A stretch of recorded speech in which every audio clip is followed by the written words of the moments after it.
Atención, porque se prendió esto, queridos colombianos. Aparece Yidis Medina, la congresista a la cual Álvaro Uribe Vélez le compró el voto para reelegirse en el Congreso, y que por culpa de ella fue que se presentó todo este mierdero de Álvaro Uribe Vélez en un segundo mandato, y ella se logró comprobar que el voto se lo compraron. Logró también meter a varios ministros de Álvaro Uribe Vélez a la cárcel. Ella pagó cárcel y ahora sale en una entrevista y se destapa contra Álvaro Uribe Vélez y todo lo que pasó. Dice que si ella no hubiese dado el voto por Álvaro Uribe Vélez, no existirían tanto el tema de los falsos positivos. Y que Álvaro Uribe Vélez fue tanta la persecución que la intentaron hacerla ver como loca, como guerrillera. Mejor dicho, lo que hizo Álvaro Uribe Vélez para deslegitimarla fue tremendo. Pagaron cárcel todos los involucrados, menos el santo Álvaro Uribe Vélez. Pero en esta entrevista con la revista Raya, queridos amigos, pone un tremendo susto al uribismo. Ojo a lo que dice, ojo a lo que pasa con Cecilia Orozco, Yidis Medina, la protagonista de la Yidis política del gobierno de Álvaro Uribe Vélez, que logró que Uribe volviera a retomar el poder, porque Álvaro Uribe Vélez le compró el voto como congresista. Esta señora ahora da una entrevista nuevamente. Ojo a lo que va a pasar, aquí se las dejo. Ayúdenos a compartir, queridos amigos, para darle mayor visibilidad a este tema. El uribismo seguramente está pasando un trago amargo.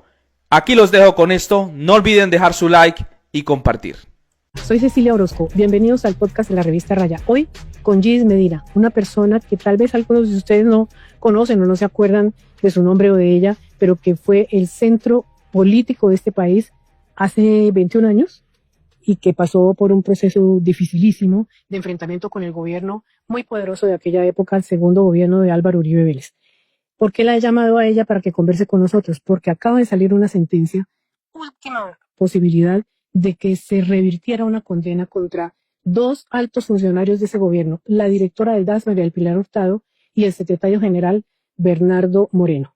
Eso confirma las absoluciones que tuvo que conseguir ella sucesivamente, después de que ella confesó que había vendido su voto para aprobar la reelección de Uribe, que entonces no se podía. Gis, gracias por estar aquí en La Raya con Cecilia Orozco. Gracias, Cecilia, por la invitación y qué gusto volverla a ver. Hace muchos años no nos vemos. Sí, señor. Hace 17 años usted estaba en todas las planas de los periódicos. Usted era la mujer más mencionada en el país y su nombre dio hasta lugar al título de un proceso penal impresionante que puso en jaque al gobierno de entonces de Álvaro Uribe Vélez, que se llamó la Yidis política.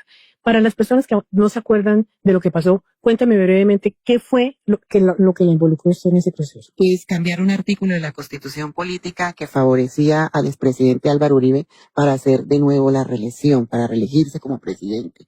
Que en ese momento estaba prohibido como... Que ese momento estaba prohibido y que además nosotros habíamos dicho que no íbamos a votar ese artículo de la Constitución Política porque era lesivo para la Constitución. Perdón, ¿nosotros qué? Acuérdense que hay gente que no sabe. Los congresistas de la época, como Telésforo Pedraza, mi persona, Teolinda Avendaño, alrededor de 18 congresistas de la Comisión Primera Constitucional dijeron que no iban a votar la reelección y entre esas estaba yo.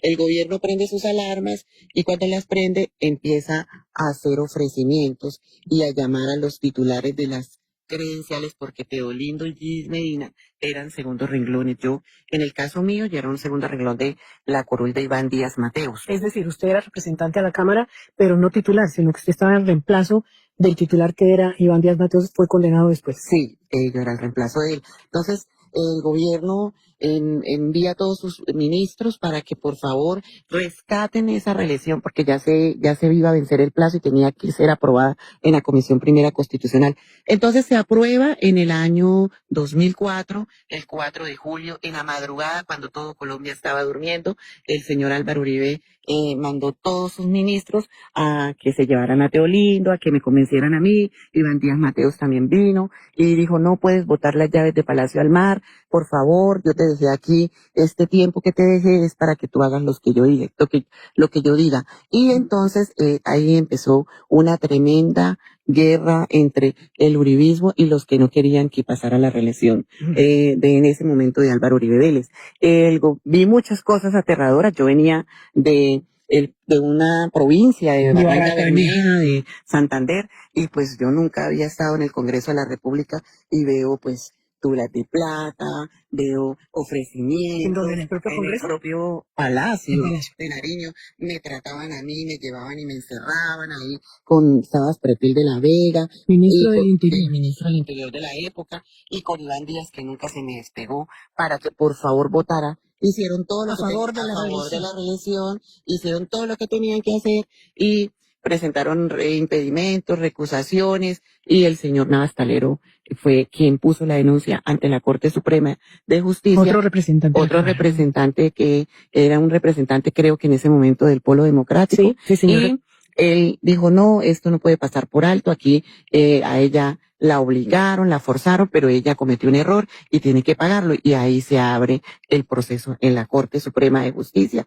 que además después de eso, cuando pasa la reelección, se aprueba con todo este foco de corrupción que armó Álvaro Uribe Vélez, comprándole la conciencia a las personas, pero también intimidándolas, porque se intimidaban a los congresistas y todo eso. Entonces, Navas coloca la denuncia y la Corte abre el proceso, y el uribismo me coloca como más o menos un pool de abogados para que yo vaya a la Corte después que me citan, y me citan para defenderme. Supuestamente me estaban defendiendo, pero no me estaban defendiendo, porque al que yo estaba defendiendo era Álvaro Uribe. Ellos me prepararon para decirle a la Corte Suprema de Justicia.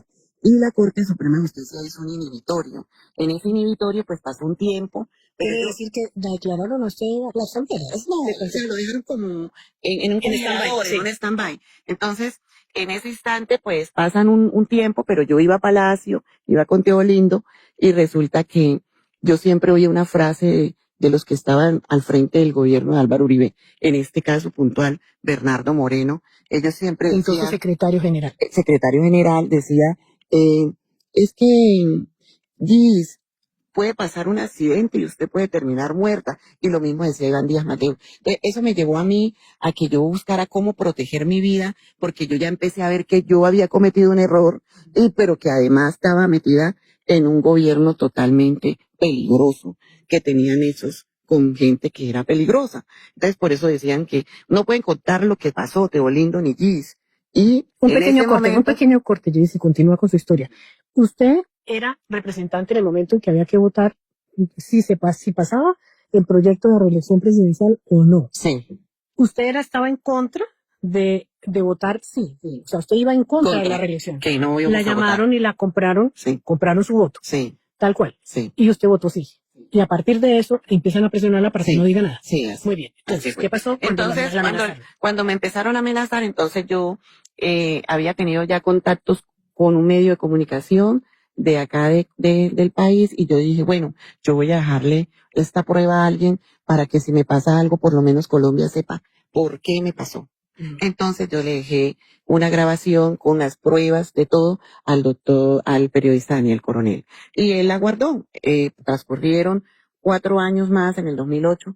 Yo decidí contar la verdad, y al decir que se supiera la verdad, porque la verdad tocaba que contársela al país. Yo tenía una carga en mi corazón. Yo dije, pero yo ¿por qué hice esto? De pronto ambicioné, de pronto cometí errores. Vi que el gobierno en su reelección entonces fue un gobierno más dictador, más represivo, más perseguidor de la gente humilde. Yo dije, no, yo no puedo estar con esta conciencia llena de que yo ¿por qué hice eso? Entonces yo decidí contar la verdad al país, y Daniel sacó la grabación que yo le había dejado. Y eso es lo que se llama, 4 años después, eso es lo que se llama la GIS política. Muy bien. Usted va a la corte, cuenta la verdad y la condena. Me condenaron a 48 años, 47 meses y como 6 días, algo así. Me condenaron, y en esa condena me ¿Qué delito de cohecho? De cohecho, porque yo recibí y ellos me ofrecieron, ¿sí? Entonces, me condenan y me mandan al Buen Pastor, pero como yo era madre, cabeza de familia, me dan el beneficio de la casa por cárcel, que no se cumplió en el momento que la Corte ordenó, porque el uribismo tenía todo permeado No, de pues tal era- manera